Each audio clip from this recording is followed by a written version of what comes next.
because the qualification number one to be a police officer here is they actually we had a bike that we had to pedal. You have to pedal our own weight. It was set like that.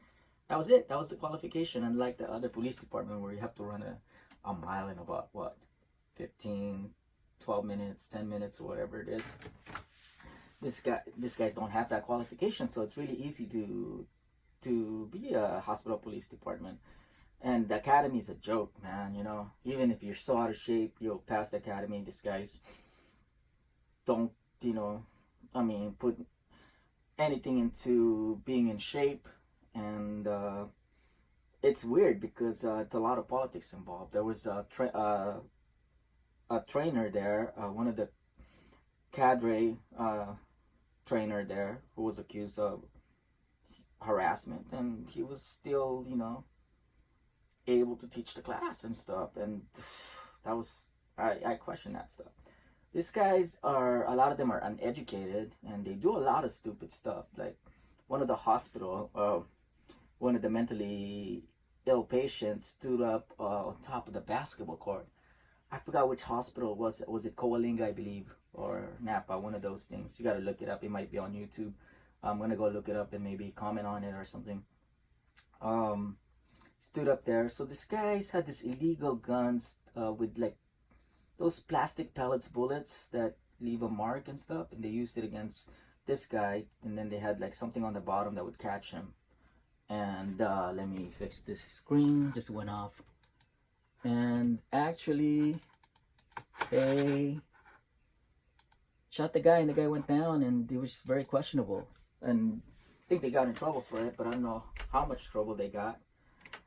And anyways, so when I was hired, I was hired at the Metropolitan State Hospital, and instead of putting me in the academy first, they put me at the start to work right away inside, and I was harassed by this ugly sergeant who became a lieutenant, and this bald-headed South Korean or North Korean, whatever he was, who always talks about his guns, who's wants to be a sergeant so bad that he would kiss ass and change tires of their sergeant, his superior, and he wants to feel important, tells everybody about his houses, about his gun collections, and just to feel important, and he likes to be looked upon because he's like, what, like this little dude, bald-headed, ugly dude who just, you know, has no life. I think he's also divorced or something like that. He wants to feel important, so he would do everything he could to just be a sergeant, or be a sergeant at least.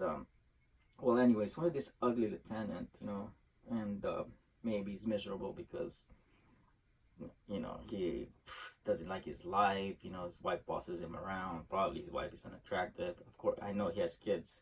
He had told me, and maybe he's getting bossed around. And most of these guys, they get into this profession because they actually, the reason why they get into this profession is a lot of people have this type A personality, and they get into this profession of becoming a police officers, and so they want power. So what this lieutenant did to me, he was used to be a sergeant, was, you know, he picked on me, and I was hazed and stuff. I don't know if it was by his order or whatever it was. I was told to do presentations up there and in front of everybody, and these are not qualified instructors, let me tell you. And they would call me stupid behind the scenes, or eat me alive if whatever. I just didn't say anything because I'm like, okay, man, I'm working here, and there's no point to fight with this out of shape guys who are just, you know, just a bunch of losers who wants to haze, and you know, they know that's illegal and stuff like that. Well, anyways, they would teach you how to do this jiu-jitsu just in case you get hand-to-hand whatever with the mentally ill. And these guys are teaching it, this sergeant and this sergeant that became a lieutenant, they're actually, I don't know, I don't even think that, they're not black belt in jiu-jitsu. They took a class, and I think they're purple belt, yellow belt, whatever belt they were. And they would teach the class as if they were like, you know, Sword from the Power Rangers or something like that. And you know, one of them like had like one of the sergeant that became a lieutenant had like a ringtone of Mortal Kombat, as if he was like this badass guy or whatever. But you know, he's as ugly as he is, and you know, he's just a terrible person whatsoever. what else did they make me do, and what else goes on there? Well, basically what you do, you stay in a post just like a security guard at first. They weren't supposed to have me start, but I think they did that to haze people. They claimed they did that to train people, but we were being hazed. We were doing the presentation. We were the only one that had to do it. The experienced guys don't have to do that. We get, you know, humiliated. I was made to clean up food mess and stuff like that. There was also, I believe, a lot of racial thing going on. Mexicans, they were favored because this is a Hispanic dominated profession, and so they would be throwing parties for birthday present for a Mexican dude, and it was just like it was just terrible.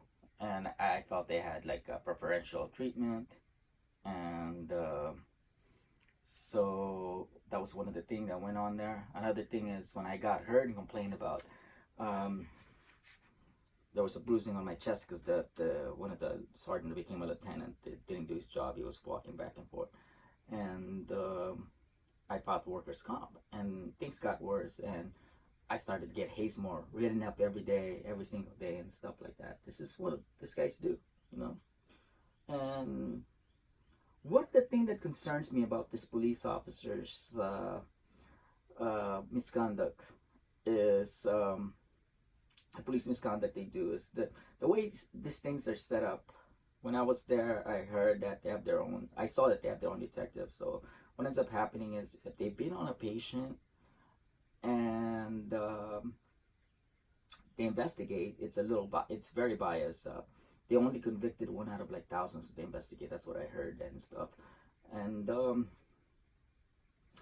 so if you're a mentally ill patient, if you have a family member that's mentally ill in there and they get beat up or whatever, um, you know, nothing is done about it. There was a police officer there that was, I mean, being investigated like I think 7 times or 9 times for beating on a patient using force, like extreme force, and he was let back 7 or 9 times or whatever times he was.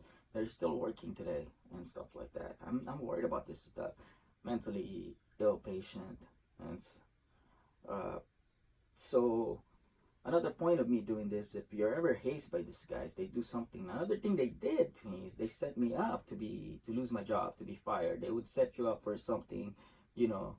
They would talk to somebody about it. They like using probationary officers, which is considered a police misconduct, and they would convince them to say something that you didn't do or whatever, just because they hated you. And if you ever complain about things that they were doing wrong, like I had complained about harassment inside the barracks when I was there, when I was in the academy, and they set me up. Another officer tried to say things that I did this and that. This is one of the things they do. A lot of these guys are have the prison mentality, thug mentality, because that's where they came from, and that's illegal. If they ever did do this to you, contact me. Right here, YouTube comment or hospital police misconduct at gmail.com, and hospital police misconduct at gmail.com, and I will testify in your behalf on the things that I experience and stuff. There's a lot of ways you can fight back, and if you do, I know they have the police union, but the police union works for the state, and they're not going to fully represent you, because when I filed for what do you call that, complaint to the